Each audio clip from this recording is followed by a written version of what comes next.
Welcome to your guided meditation, reflecting on what connected you. This is a practice that can be done in any posture, whether you're lying on the floor or sitting in a chair. Just be relaxed and at ease. See if you can begin to trace back all those people who are involved in your interest in meditation.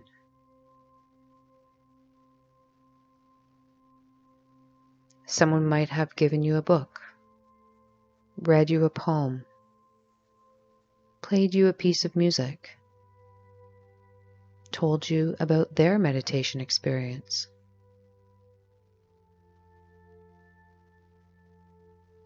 Let a sense of them, recollecting of them, come into the room with you.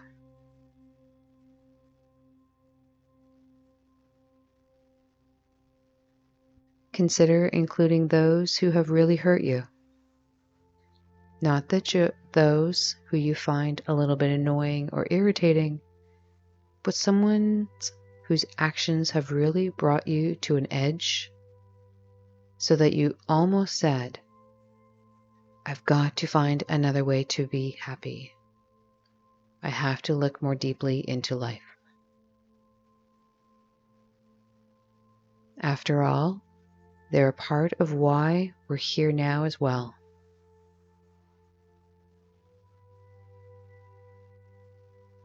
Maybe you had a teacher who instilled love of learning and a willingness to be adventurous. Maybe you had a parent who instilled confidence in your ability to try new things or explore new terrain.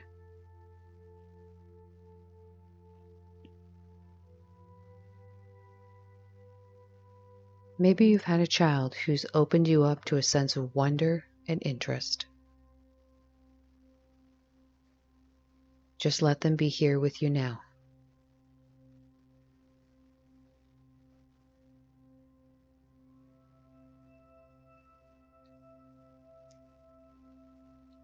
What about the clothing that you're wearing? How many forms of life? How many people? How many beings have been involved in the growing of that fiber, creation of cloth, transporting it, selling it?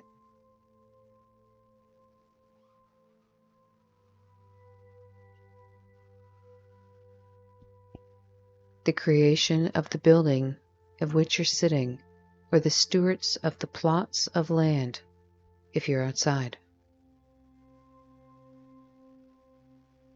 All the forms of life involved in the food that you've eaten today.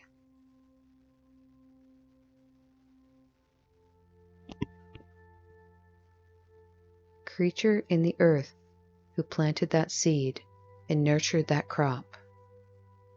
Who did the harvest? Transported the food, sold the food, prepared the food.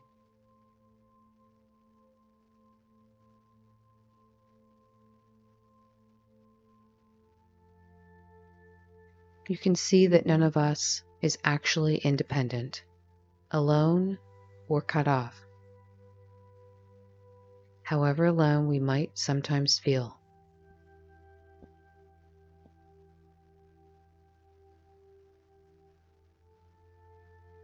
They're all a part of the greater fabric of life. This immense web of relationships and connections and influences. This immense web of interdependence.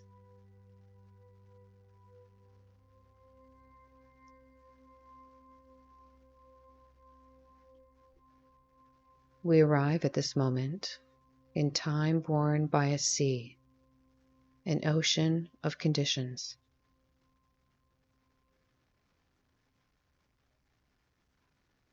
If we look at a tree, we can see it as just a tree. Or we can look at a tree and sense the soil and everything that affects the quality of that soil. which is nurturing the tree.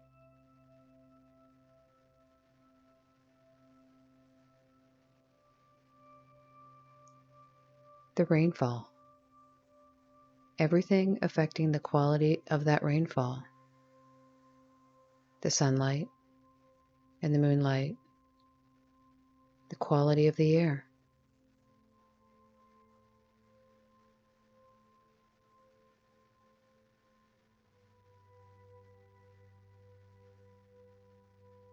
Is the tree just a tree? Or the confluence of all these conditions coming together, moving, changing? And so too we can see ourselves.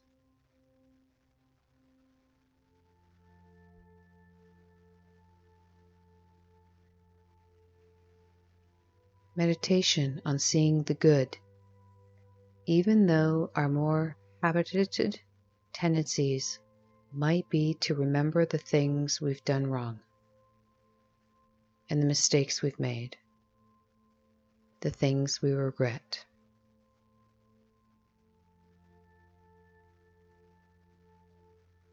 We can consciously shift our attention to include the good within ourselves, and so too when we look at others.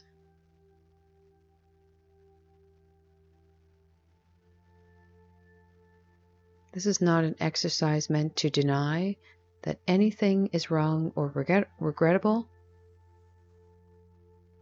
but if we look at somebody and we only think about the mistakes they've made, then a tremendous sense of self and other and us and them can be reinforced.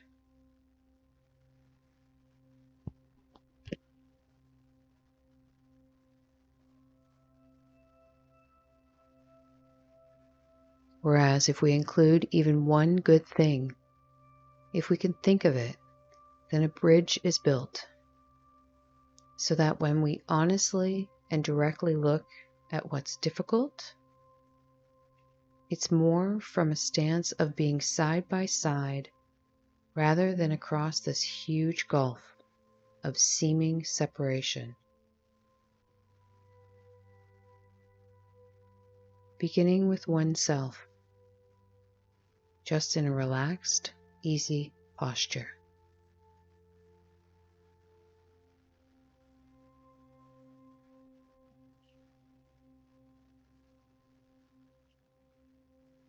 However you feel comfortable, see if you can think of one good thing you did yesterday.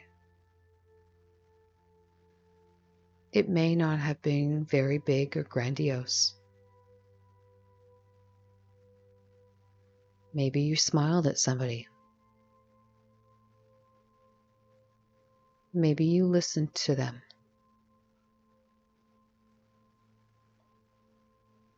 Maybe you let go of some annoyance at a slow clerk at a store. Maybe you forgave yourself for not saying something totally correctly. Maybe you were generous. Maybe you sat down to meditate. Maybe you thanked a bus driver.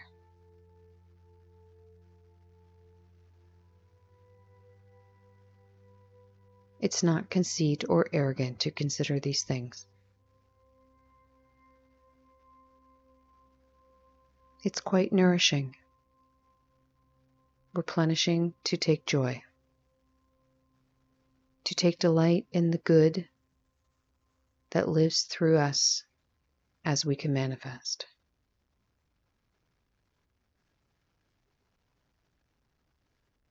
If at any time, whether with ourselves or with somebody else, we cannot think of something good, then there's another reflection that we can do, which is simply to recall that all beings want to be happy.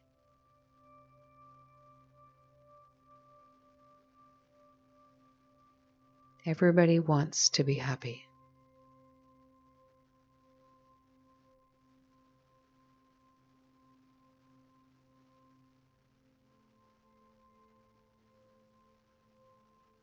This urge towards happiness is nothing to be squeamish about or feel funny about. The problem is not the urge. The problem is ignorance. Not really sensing where genuine happiness might be found. And also making the mistakes that might cause so much suffering for ourselves or somebody else. That urge towards happiness itself is rightful. It's appropriate.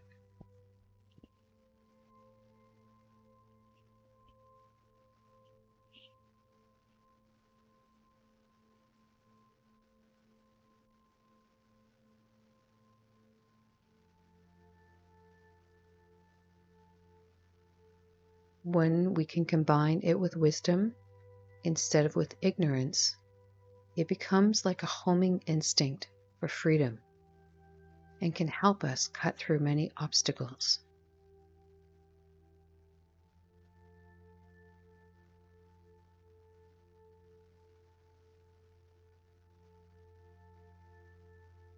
We start with ourselves and then with others, looking for the good.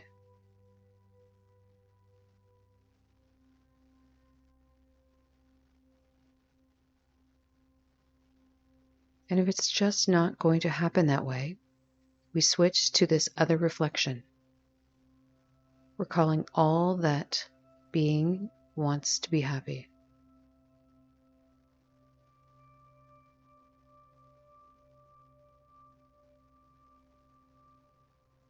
Think of a benefactor, someone who's helped you. Here, their good qualities might come in a rush.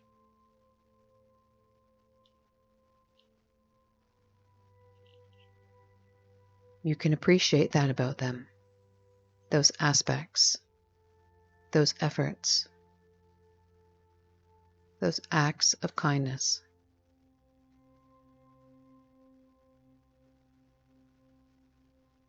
Think of a good friend.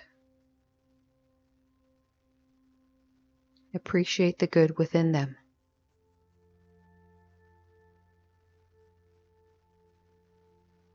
Think of someone you know who's having a difficult time right now.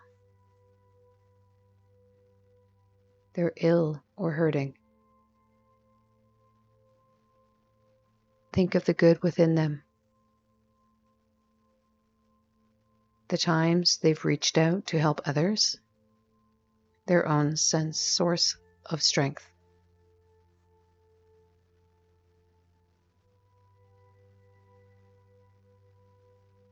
You can see that this person is not just the problem, but something bigger. Think of someone you have a little bit of difficulty with, conflict, unease.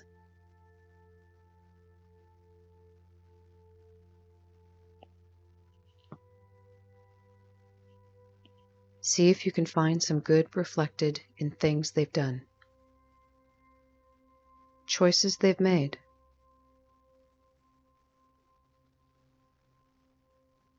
If not, you can switch to that other reflection, remembering that they too, just like each one of us, wants to be happy.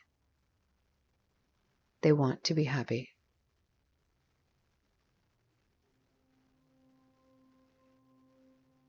Everybody wants the same sense of belonging, feeling at home in this body, this mind, this life. Ignorance is a very strong force.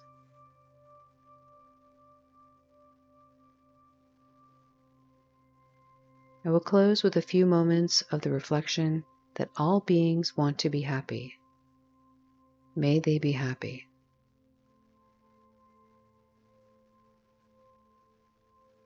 You can silently repeat that over and over again.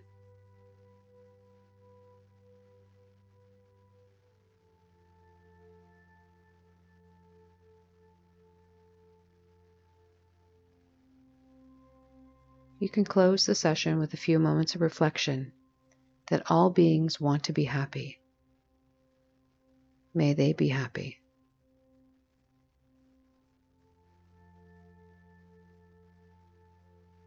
You can silently repeat those phrases again and again. All beings want to be happy. May they be happy.